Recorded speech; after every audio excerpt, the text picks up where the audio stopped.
Je retiens qu'il y a des entreprises qui peuvent vous accompagner dans cette démarche lorsqu'on recherche un franchiseur, et je retiens certains points de vigilance qu'il faut absolument avoir quand on s'embarque dans ce type d'entreprise.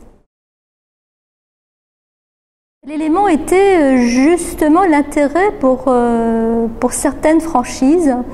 Il est indéniable que la franchise a, entre guillemets, le vent en poupe. On voit bien autour de nous, si on est un tant soit peu consommateur, que les franchises existent et ont un poids économique important. Donc lorsque BPI propose un petit déjeuner avec des spécialistes, oui, c'est une très bonne occasion pour prendre de l'information. Forcément oui, mais surtout on voit un petit peu les pistes qui vont nous permettre d'approfondir la réflexion. Il existe un certain nombre d'observatoires, il y a la fédération, on comprend son importance, je pense. Toutes les fédérations n'ont peut-être pas le même poids ou le même dynamisme dans leur secteur. Donc tous ces points-là sont importants parce que dès le départ, on sait que oui, par exemple, appartenir à la FFF est un gage plutôt sérieux. Cela va dépendre de l'enseigne. Il est incontestable que je ne pense pas qu'il y a une âme ou pas d'âme, il y a une adéquation ou pas, une appétence ou pas pour une enseigne, ses produits, ses valeurs, etc.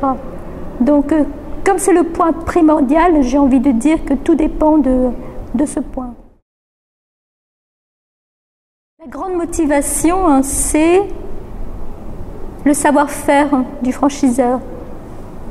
Il est clair que tout le monde cherche des idées. Quand on est un tant soit peu entrepreneur, on sait que l'idée, c'est le point de départ, c'est le plus important. Ici, on a peut-être la possibilité de se confronter à des idées qui ont marché, mais ça, c'est à nous aussi de l'investiguer. Et on a la possibilité d'avoir des savoir-faire qui vous sont apportés. Je n'ai pas envie de dire sur un plateau, parce que c'est jamais sur un plateau. Là, il y a probablement toute une période de réflexion, vraisemblablement des activités qui peuvent me correspondre à mes goûts personnels, etc.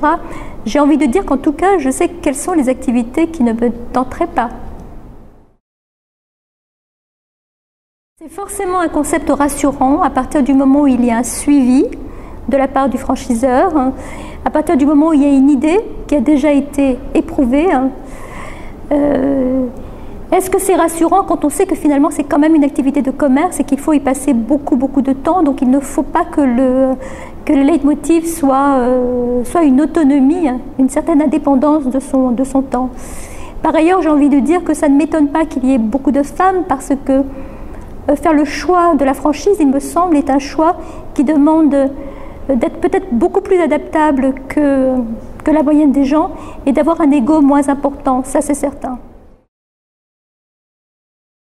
Le message serait peut-être que lorsqu'on assiste à ce type d'événement ou lorsqu'on parle avec des spécialistes de la franchise, qu'ils soient un petit peu plus pointus et qu'ils donnent beaucoup plus d'exemples dans leurs réponses sur les enseignes qui marchent, sur les niveaux de rentabilité, sur la façon de trouver les chiffres et qui donnent un peu plus d'exemples vécus, j'ai envie de dire, parce que très clairement, c'est ce qui nous importe.